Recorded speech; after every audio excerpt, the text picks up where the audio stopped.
Jordan and Peter got some jungle loving and turned it into a career. Coming up, this winner proves our second law of the jungle by showing her class in the shower. If she hadn't gone in the shower, she would never have had the success that she's had since. We're counting down the new laws of the jungle, the rules that make the difference between A-list heaven and Z-list hell for this lot once they leave I'm a Celebrity. Rule 1 was all about getting it on. Rule 2 is all about getting it off.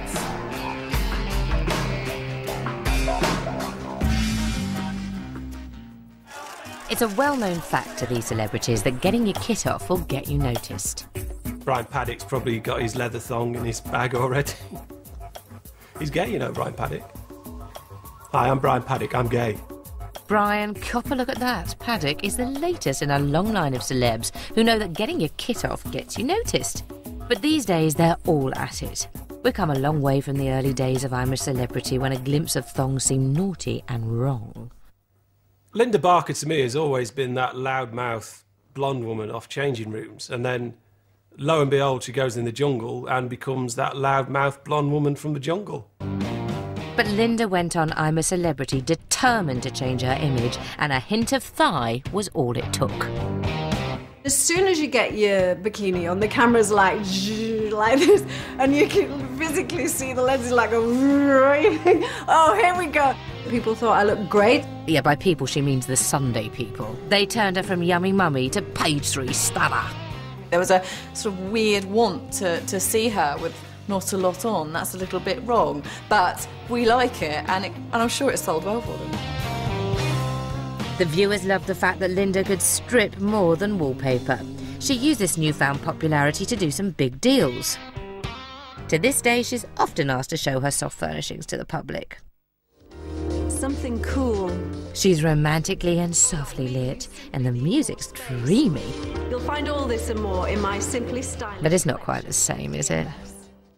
I set up my own mail order catalogue after the show. I've got my own licensed products, bed linen, storage, you know, wallpaper, that kind of thing, which is a big part of what I do as well.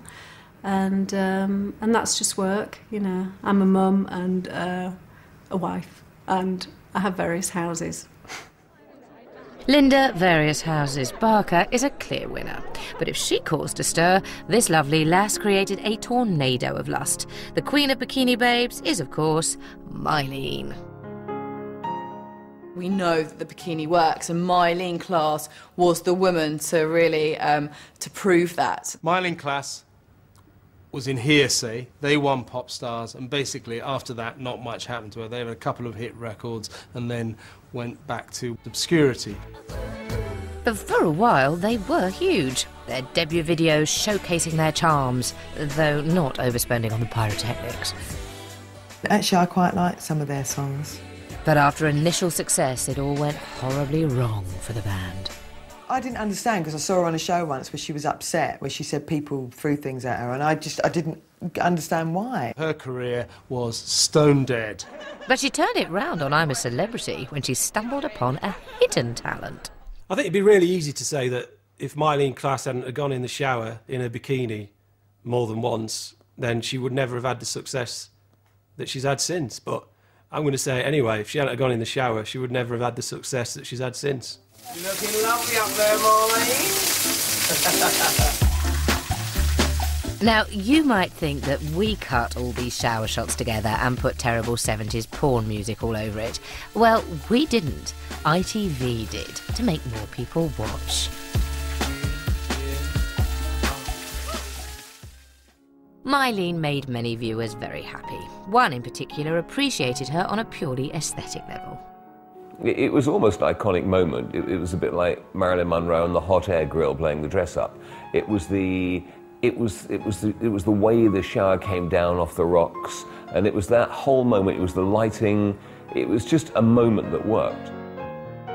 Checking out Mylene's iconic pop culture status heated up many men's long winter evenings of 2006, and though she only made it second place, she walked off with a career. She's done brilliantly and deserves it, and probably done better than anyone else. 2 years on, she's the face, or rather the body, of the nation's favourite knicker peddler. No primetime glitzy show is complete without Mylene's twinkly presenting presence. A classical recording artist, a DJ and Britain's #1 celebrity mum. Oh, it's all down to one tiny bikini. You have to say that Mylene or Mylene's agent, when they see a business opportunity, they grab it with both hands. I mean, she's done an album for your baby. She's done a book about how to bring your baby up. I'm sure she's done baby clothes. And the other week, she was doing an interview talking about how great it is that Louise Redknapp's had a baby. And it's got that way now. If you have a baby, you've got to speak to Mylene about it. My wife's pregnant, and I'm hoping that Mylene will be in the delivery room. Mylene's threepenny bits were the basis of her fortune, but be warned, the getting your kit off rule won't work for everyone.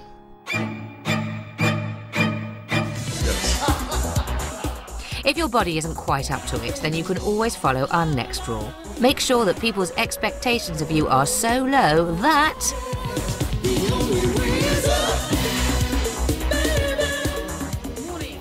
The underdog is the forgotten or little-known celebrity who may start out boring in a camp full of egos, but who exceeds all our expectations and often wins the show.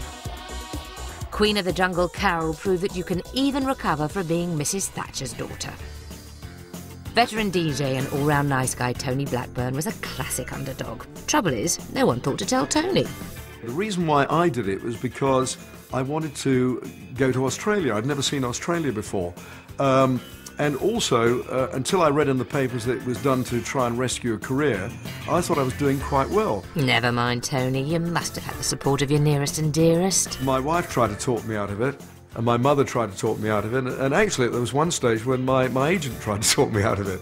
He was such an underdog that producers appear to have completely forgotten to put him in the publicity photo. He drove me completely bonkers. He did keep missing things. Like, we had a washing line out for days, we told him about it, and then he kept asking where's the washing line. It's like, it's there! Maybe everybody here loved seeing a man collect logs. Monday, collect logs. Tuesday, collect logs. Wednesday, collect logs. The producers showed Tony as a little bit boring, so unlikely to win. But the public, sensing an underdog, loved him. And 7 years on, his fond memory of jungle life aren't the bikinis, the fighting, or the bushtucker trials. When I went out of the camp, I came back again, and they'd actually moved all the logs I'd taken out, and they'd removed them, and it broke my heart. So what they did, they went and put them down again by the stream, and I've got to be honest with you, one or two of them I recognised. Tony was the first ever king of the jungle and went from radio DJ to, radio DJ. But the real winner of the underdog rule started off as a slow left-arm spin bowler, whatever that is. Well, when Phil Tufnell did it, you just thought, no, that cricketer who used to smoke spliffs and is a bit of a caner. And then he ends up being the darling of the nation. There's the block. Viewers were instantly drawn to the many examples of his laid-back wit. Yeah, and with that, and then it's not about aggression. No, using the other person's aggression against themselves. Exactly. I thought Phil was going to win all the way through, funny enough. Everybody loves Phil. He's self-depreciating, he's funny, he's a character, and he shone in that programme. Everybody loved him. Guys loved him, women loved him, kids loved him. You know, he wore his heart on his sleeve.